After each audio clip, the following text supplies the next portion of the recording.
Tu dois aider ton frère. La famille passe avant tout. Camille. Eh bien, 2. J'ai fixé mon téléphone, relisant le SMS de mon père pour la 3e fois. Le culot était phénoménal. Mes mains tremblaient alors que j'étais assise à la table de ma cuisine à Lyon, essayant d'encaisser ce qu'il me demandait. 4 500 € pour le voyage de réseautage de mon frère après son diplôme. Ce n'était pas une demande. C'était un ordre. Laissez un commentaire pour me dire d'où vous m'écoutez et quelle heure il est chez vous. J'adore savoir qui fait partie de notre communauté. Je n'ai pas répondu. Pas encore. J'ai laissé l'écran s'éteindre et j'ai regardé le calendrier au mur. La date était entourée au feutre rouge. Samedi. Il y a 2 jours. Le souvenir m'a frappé comme une assignation à comparaître. J'étais de retour dans la salle de fête du parc de trampoline. L'air sentait la pizza tiède et la mousse synthétique. J'avais réservé la table 4 pour 20 invités. J'avais payé la compte en utilisant 3 semaines d'heures supplémentaires parce que je voulais que Hugo ait du bruit. Du chaos. Une fête. Je voulais qu'il se sente entouré. Au lieu de ça, la table 4 était un désert de chaises vides. Les assiettes en carton restaient empilées. Le pichet de jus de fruits était intact, couvert de condensation sur la nappe en plastique. Mon fils, Hugo, n'a pas demandé où était son grand-père. Il n'a pas demandé pourquoi son oncle Théo n'était pas là pour voir son salto avant. Il s'est juste assis en bout de table, avec sa couronne en papier, mangeant une part de pizza en silence. Il ne pleurait pas. Il avait 6 ans. Et il avait déjà appris la leçon la plus douloureuse de notre lignée. N'attends rien. Et tu ne seras pas déçu. J'ai pris une photo de lui. Une seule. La petite bougie vacillant sur son gâteau, pendant qu'il retournait sauter tout seul. J'avais ouvert Instagram, et ils étaient là. Ma mère, Françoise, une coupe de champagne à la main. Mon père, Jean-Pierre, portant son insigne de citoyen d'honneur. Chloé, posant avec sa moue habituelle. Et Théo, le héros du jour, levant son verre au domaine des cimes, un complexe de luxe dans les Alpes. La légende disait « Brunch de pré-remise des diplômes pour notre étoile montante, si fière de l'homme que tu es devenu. » Eps, ils n'étaient pas malades. Ils n'étaient pas débordés. Ils étaient à 40 minutes de là, dépensant 500 € dans un brunch pendant que j'étais assise dans un entrepôt éclairé au néon avec un petit garçon solitaire. Pendant des années, j'avais traité leur négligence comme une erreur comptable que je pouvais corriger à force de virements. Je payais leurs cotisations au club de golf. J'envoyais 3 200 € chaque mois pour l'aide au crédit immobilier, parce que Jean-Pierre prétendait que ses liquidités étaient bloquées dans ses œuvres caritatives. J'équilibrais leurs comptes pendant que mon propre bilan émotionnel coulait dans le rouge. C'est un conditionnement spécifique. Quand on est élevé dans une maison où l'amour est une ressource limitée, réservée à l'enfant prodige, on finit par croire que l'affection est un service sur abonnement. Je pensais payer les primes d'une assurance qui finirait par payer un jour. Je pensais que si j'étais assez utile, assez solvable, assez discrète, il finirait par tolérer ma présence. J'ai regardé à nouveau le SMS. 4 500 €. Ce n'était pas un appel à l'aide. C'était une facture pour mon droit d'exister à leur périphérie.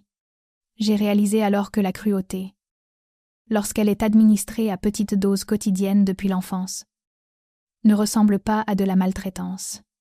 Elle ressemble à la gravité. On ne la combat pas.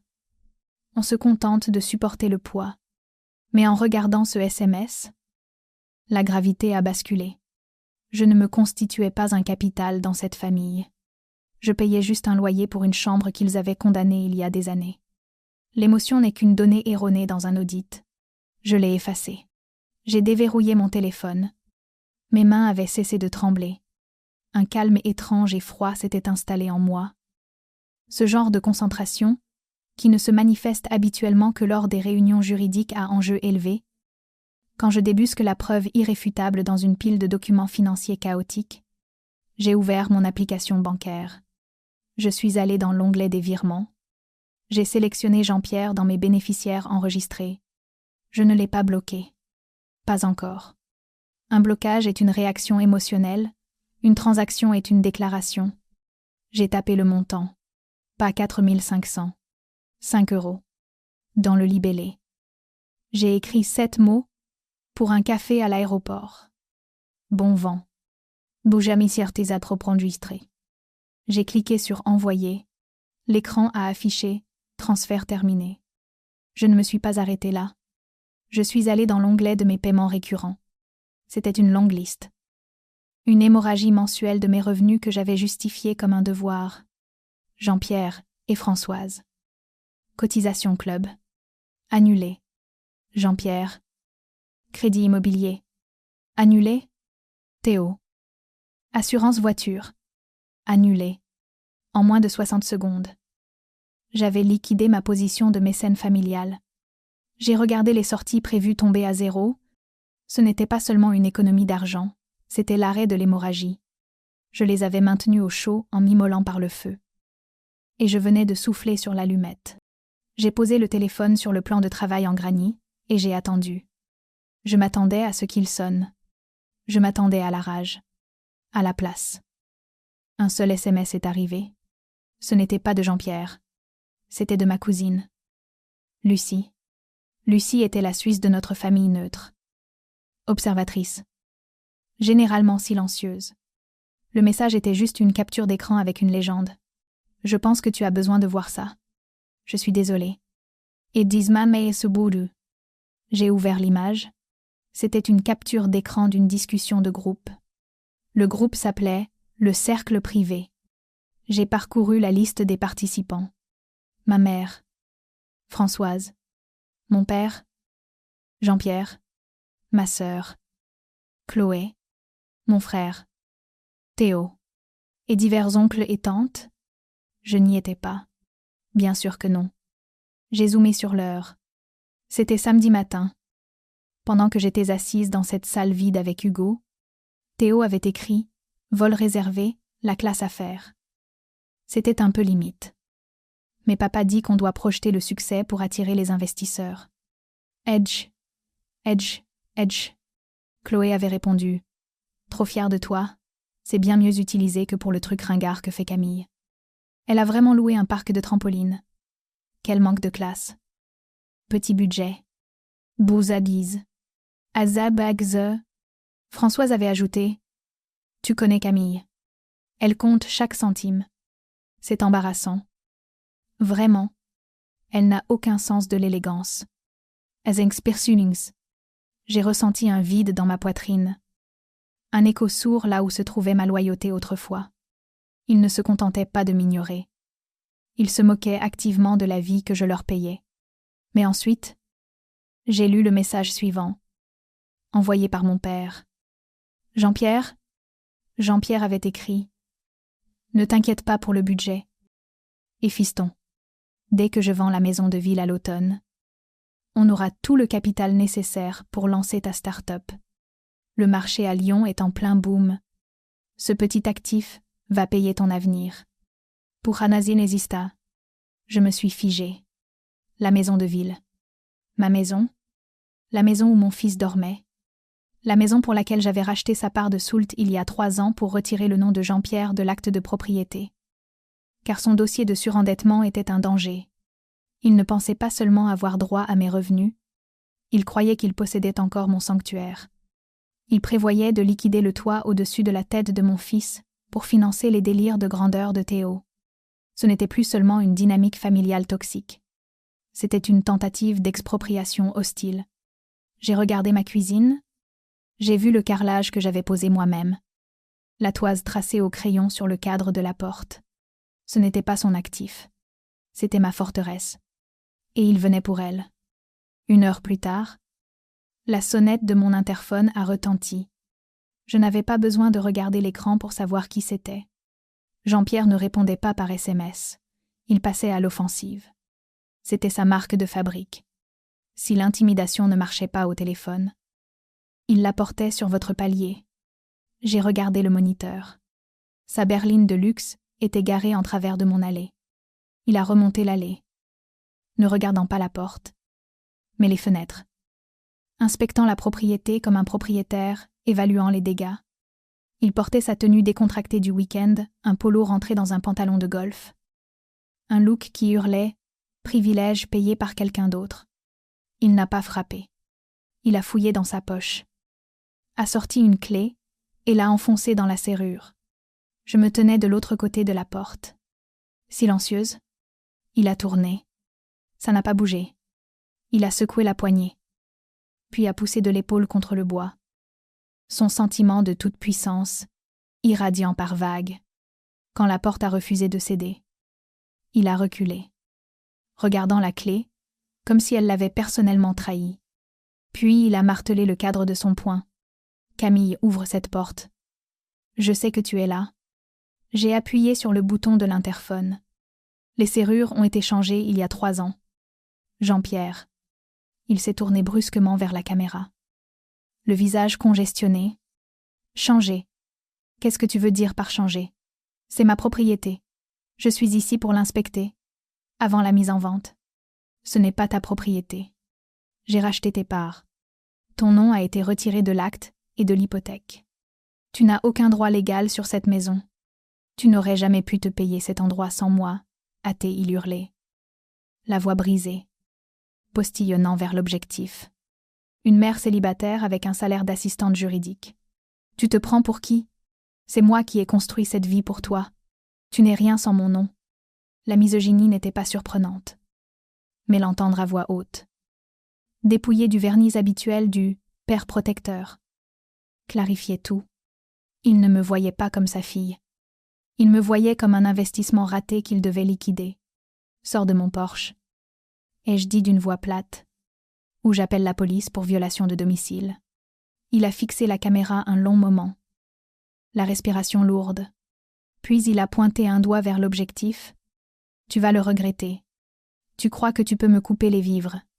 Je vais te poursuivre pour chaque centime que tu me dois. J'ai des avocats. Camille. Des vrais? Pas des gratte-papier comme toi. Il est retourné furieusement à sa voiture, démarrant en trombe dans un crissement de pneus. Je n'ai pas tremblé. Je n'ai pas pleuré. Je suis allé dans mon bureau et j'ai allumé mon ordinateur de travail. Il voulait une bataille juridique. Très bien. J'avais passé 10 ans à préparer des dossiers pour des litiges commerciaux de haut vol. Je savais comment monter un dossier. J'ai commencé par une recherche simple. Les registres publics. J'ai extrait les comptes de l'association de soutien aux anciens combattants. L'œuvre caritative que Jean-Pierre dirigeait depuis 10 ans. C'était la source de sa notoriété locale.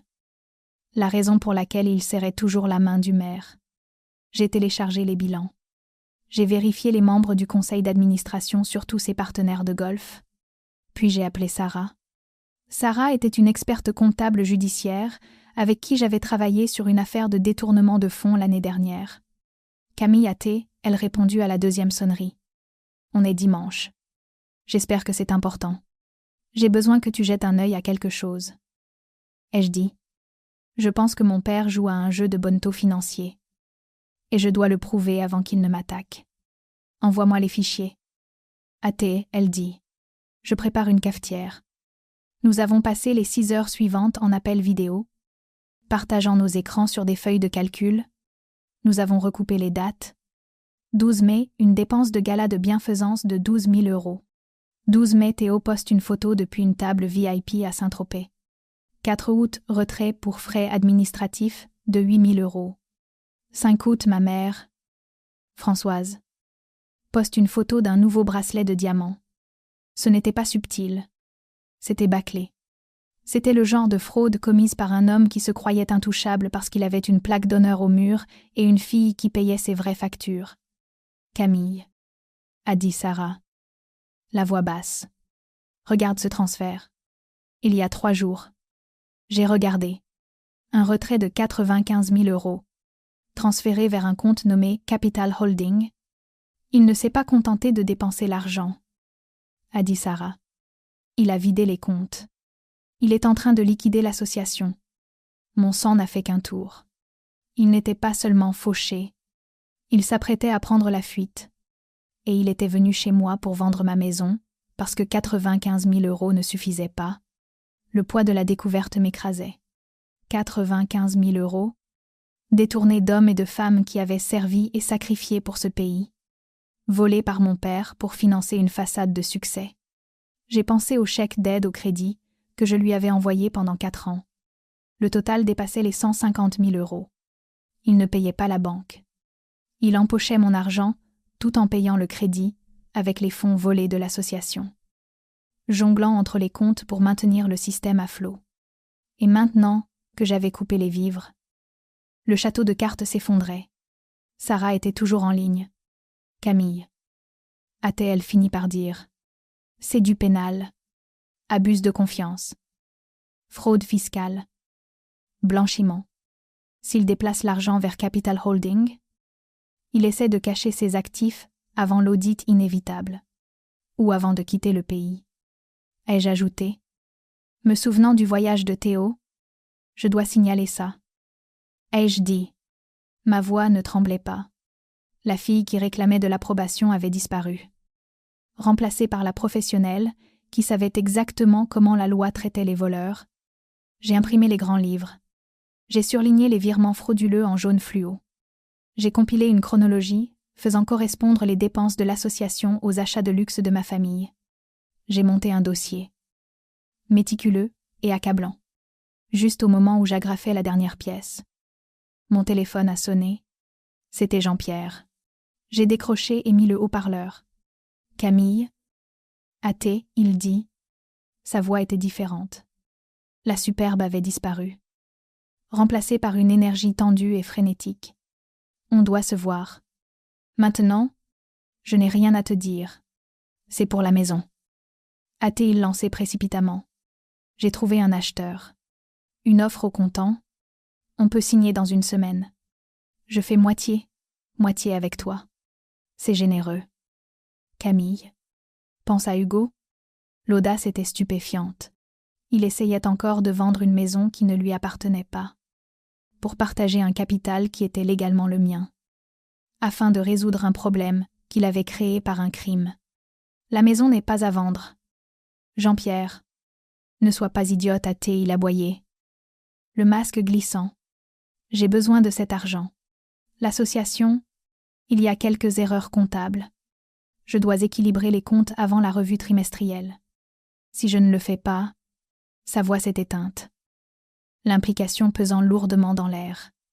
Tu veux dire les 95 000 euros que tu as volés, ai-je demandé. Silence. Un silence lourd. Étouffant. Où es-tu, Athée, il chuchotait. Je suis au bureau. C'était un mensonge. J'étais dans ma cuisine, fixant les preuves qu'il enverrait en prison. Rejoins-moi. Athée, il dit. Sur le parking derrière ton cabinet. Dans 20 minutes. Apporte l'acte de propriété. On peut arranger ça. Camille. On est une famille. Une famille. Ai-je répété. Le mot avait un goût de cendre. 20 minutes. J'ai raccroché. Je n'apportais pas l'acte. J'apportais le dossier. J'ai pris mes clés et l'enveloppe Kraft. J'ai envoyé un SMS à Sarah. Si je ne t'appelle pas dans 1 heure. Envoie les fichiers numériques à la police. Explique-moi. Puis, je suis allée au rendez-vous. Je me suis garée sur le parking désert. Seule la berline noire de Jean-Pierre tournait au ralenti près des bennes à ordures. Jean-Pierre et Théo attendaient à l'extérieur de la voiture. Ils se tenaient côte à côte. Front uni de privilège et de désespoir. Théo avait l'air nerveux. Mais Jean-Pierre semblait dangereux. Son visage était crispé. Ses yeux maniaques. Je suis sortie de ma voiture. Tu l'as apporté à exiger, Jean-Pierre. Pas de bonjour. Pas de « comment vas-tu » Juste une main tendue. Paume vers le haut. Attendant l'acte de ma maison. J'ai apporté quelque chose de mieux. Ai-je dit? Théo a fait un pas en avant, essayant de m'intimider. Donne-lui juste les papiers. Camille, papa dit que tu es en train de tout gâcher. S'il rate cette revue à cause de toi, à cause de moi, j'ai ri. Un son sec et froid. Ce n'est pas moi qui ai vidé les comptes. Théo, ce n'est pas moi qui ai dépensé 95 000 euros pour une vie que je ne pouvais pas m'offrir. Tais-toi, Jean-Pierre a bondi vers moi. Tu te crois maligne? Tu crois que tu peux me tenir tête? Je connais les associés de ton cabinet. Un seul appel. Camille. Un seul appel, et je leur dis que leur assistante vole les actifs familiaux. Je vais briser ta carrière. C'était une tactique d'intimidation classique. Une semaine plus tôt, ça aurait pu marcher. Mais la peur demande du respect pour celui qui vous menace. Et je n'en avais plus aucun. J'ai sorti l'enveloppe de mon sac. « Lis ça », ai-je dit, en la lui plaquant contre la poitrine. Il l'a arrachée. Ouvrant le rabat, il a sorti la pile de papier. La première page était le grand livre de l'association. Le retrait de 95 000 € était surligné en jaune. À côté, j'avais agrafé la copie du virement vers Capital Holding, une société écran que Sarah avait tracée directement jusqu'à lui. J'ai regardé ses yeux parcourir les lignes. J'ai vu le sang quitter son visage, le laissant de la couleur d'un vieux parchemin. À ce moment-là, en le regardant s'effondrer, j'ai compris la physique de son existence. On confond souvent le levier financier avec la force de caractère. On pense que des hommes comme Jean-Pierre sont puissants parce qu'ils crient fort, parce qu'ils prennent de la place, parce qu'ils exigent et obtiennent. Mais leur pouvoir n'est pas intrinsèque. C'est un costume loué à crédit. Leur identité est entièrement externe. C'est la voiture, le titre, la peur qu'ils inspirent à leurs enfants. C'est la différence entre avoir de la valeur et être précieux. Quand on enlève l'argent, il ne reste plus rien. Juste un vide là où devrait se trouver une âme. L'arrogance ne s'est pas contentée de faiblir, elle s'est évaporée. Ses mains se sont mises à trembler. Les papiers bruissaient comme des feuilles mortes. « Tu as trouvé ça », a-t-il chuchoté. Sarah l'a trouvé. L'experte comptable. Qui d'autre est au courant? Juste nous. Pour l'instant, il a levé les yeux. La rage avait disparu. À sa place se trouvait une peur nue et terrifiante. Des larmes ont perlé dans ses yeux, pas des larmes de remords pour les anciens combattants qu'il avait volés, ou pour la fille qu'il avait maltraitée, mais des larmes pour lui-même. Camille. A-t-il étranglé? Il a attrapé mon bras. Sa prise était faible. Camille. S'il te plaît, tu dois m'aider. Je ne peux pas aller en prison. Je suis un notable. C'était une erreur. J'allais tout remettre. Tu allais vendre ma maison pour tout remettre. Ai-je dit. On peut arranger ça. A-t-il supplié, sanglotant maintenant. Tu es intelligente. Tu connais la loi. On peut maquiller les comptes. Juste pour un mois. Juste le temps que j'obtienne un prêt. S'il te plaît. Ma petite Camille, je suis ton papa.